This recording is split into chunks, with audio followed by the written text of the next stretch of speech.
The divorce rate now is even more than people that are getting married. You don't need to tell the public about everything that is going on in your home. Hello loves, if you are new here, you are most welcome. If you are returning subscribers, welcome back. So please, if you've not subscribed, please subscribe to join the family. I don't know what you're waiting for. So please just subscribe to join the family and hit on notification bell so that whenever I upload a new video, you will be among the first people to be notified and watch that video. So guys, this video is going to be a continuation of the previous one that talks about preparing for marriage during your engagement season. So this is a part 2 of that video. If you've not watched that one, you can pause this video and watch that one so that you can get the full gist the full tips on what you're going to be talking about here. So you can just pause this one, go back to watch that one. When you're done watching that, you can come back to finish it up here. So guys, my baby is here. If you hear any baby sound, please ignore it. My baby is here, she's playing, so you could be hearing those baby sounds, so just ignore. All right guys, so without further ado, let's just dive into the topic of today. Religion is really a sensitive subject that should be put into consideration by anyone that wants to get married. It might not be an issue before you get married, but the minute you get married, it could start to result to things that will lead to conflicts in the home, because you will start having issue of where you would want your children to worship. Let's take for instance, you are a Christian and you decide to get married to a Muslim, and you both know that Muslims worship on Friday and Christians worship on Sunday. So when you're in the marriage now, you decide to go to your service on Sunday, and then your partner does not worship on Sunday. How are you going to go about that? You dress up and then you go to your worship, then your partner sits at home and all of that. When kids start coming, who are they going to follow? Who are they going to worship with? So these are things you're supposed to put into consideration. And if you are the lady and you don't want to change your religion, what about your kids? Will your husband be in support of you taking your kids to whatever religion you might be in? So these are necessary things you should have put into consideration before you even got to this point of engagement, because before you agree to marry somebody, there is a lot of things involved. It's not just, oh, he has put the ring on the finger, oh, I'm so happy. That is not it. Now that you're engaged, you are supposed to think, this person that I'm going to get married to, will I be comfortable with the religion of this person? Will I be comfortable with the religious lifestyle of this person? Because it is normally accepted that when a lady gets married, she's going to leave whatever religion she is and then stick to that of her husband. Yes, that's how it is. But as a lady, will you be comfortable doing that, knowing that you have, maybe your religion is different from the person, your partner you are with now? Will you be able to do that? Will you be able to adjust? If you'll be able to adjust, fine. Then you can both go ahead with your marriage plans and all of that. But if you can't adjust, my darling, please, you have to take this into consideration. You both need to talk about it and come to a unanimous decision on this. Now that you're not yet married, it could be easy for the both of you because you both live in different places. So you could be worshiping where he is and you worship where you are, and then you both do your worship the way that pleases you. But when you're in the marriage, you are in the same house. There is no way that religion cannot come into play, because it is a way of life. It is a way of life generally. When you wake up, you pray. When you are going out, you talk to your God. Whatever thing you are doing, you put your God into consideration. So it's a way of life. So if the both of you don't agree on this, it's going to be difficult. It's really going to be difficult. So guys, please come to a unanimous decision on what you are going to do about your religion if you are both on different religions, so that in the marriage it will be easy. You're not going to be clashing on religious matter. You just have to speak one mind. That is the whole essence of a family. So loves, next would be for you to be realistic and to be flexible. Know that your spouse or your partner is also imperfect. So it's only in the movies that is where you see a perfect marriage. There will be days when things are not going to be the way you expect them to be. So be realistic and be ready to adjust to some certain things that might come up. Know that this is real life. This is not the movies. You want to be realistic and know that there will be days when your partner is going to be tired. There will be days when the children will get her so occupied and she cannot ascend to you as the man. You can just go in, fix yourself up, because when kids start coming, it's going to be demanding. There will be days when you both are going to make some wrong decisions that could affect the both of you. So during those times, you have to be flexible. You have to be willing to adjust and to bend so that you can be able to pass that stage. When you pass that stage, you could look back and smile at the whole situation. Not that that's the time you start scolding each other, saying that what kind of decision did you make me to make? What kind of thing is this? Just be flexible and be realistic before you get into the marriage. Don't expect too much from your partner.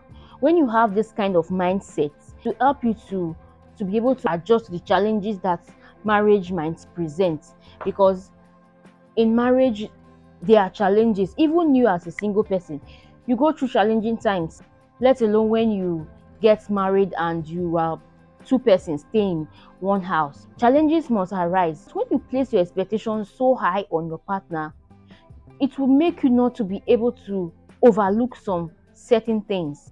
But know that in marriage, you have to let some things go, not everything you react to. So you need to be flexible so that you can do that, so that you would not react to every decision or every actions that your spouse take. Don't have that mindset of, see, what's come to worst and for me to come out for the marriage. Don't have that mindset at all. Instead, you want to have the mindset of, we can always fix this. Me and my partner can always fix this. It hasn't gotten that bad. With God's help, we can do it. With God on our side, we can do it. When you take that mindset into the marriage, it will be easy for you to cope with whatever situation that might come in along the line. You decide to get married to this person, so you did not decide to leave the marriage just in few months or few years. You told yourself that it's going to be forever till death do you part. The minute you start having that mindset of, what's come to worst, I'm going to leave.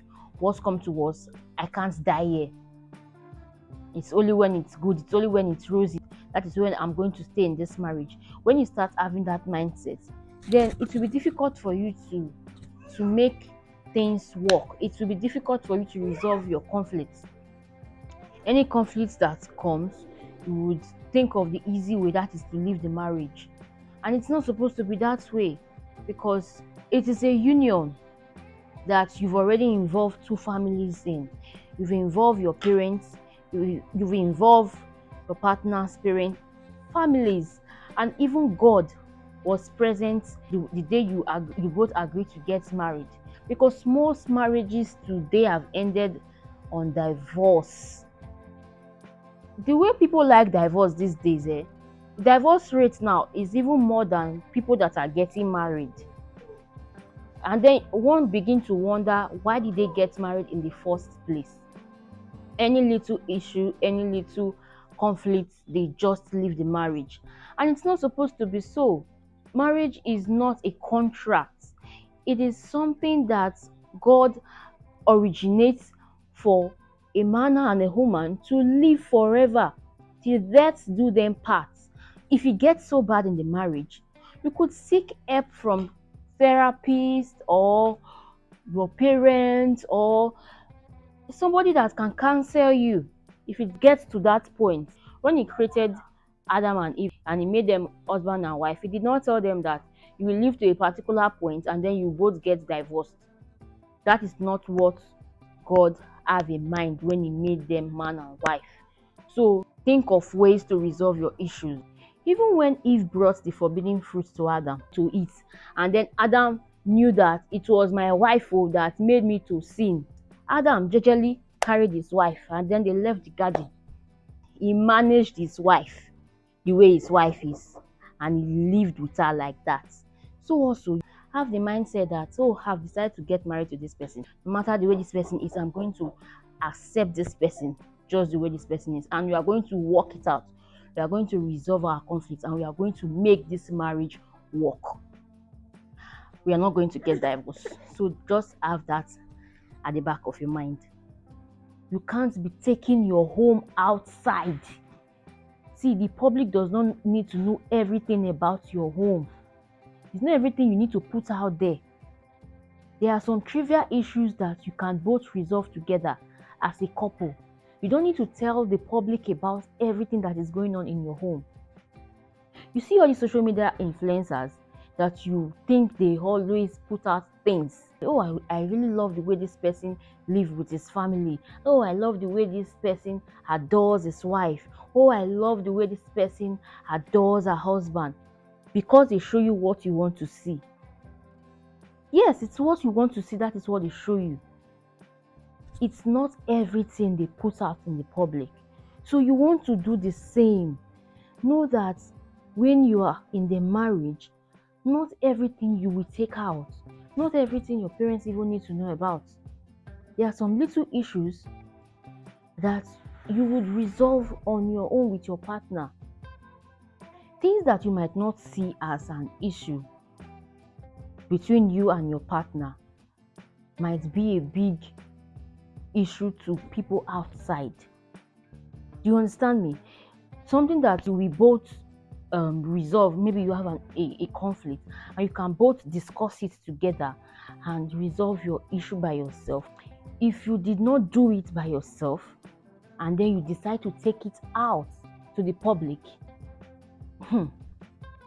my dear, the way you are looking at it now, it might not be like that to those in the public. They might escalate the whole thing, and before you know it, you start thinking of ways to leave your marriage. So my darling, it's not everything you take out. It's not everything you tell your friends.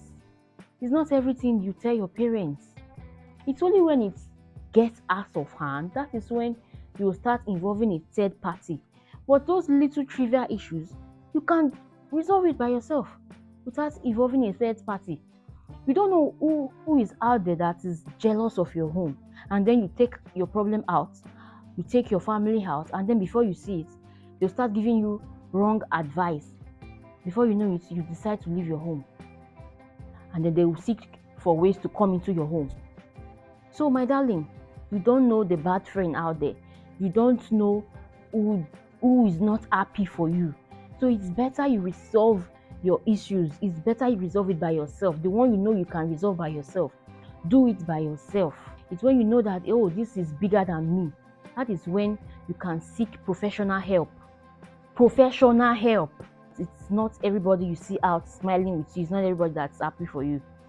Not because they open their 32 teeth and smile with you, you think they are happy. Not everybody is happy for you. So you want to remember that.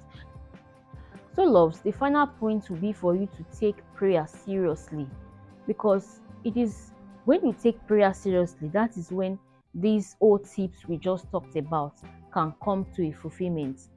It will be difficult for you to do this all by yourself without his assistance.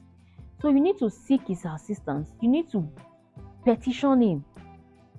Ask him for his help. Ask him for wisdom. Ask him for understanding. Pour out your heart to him.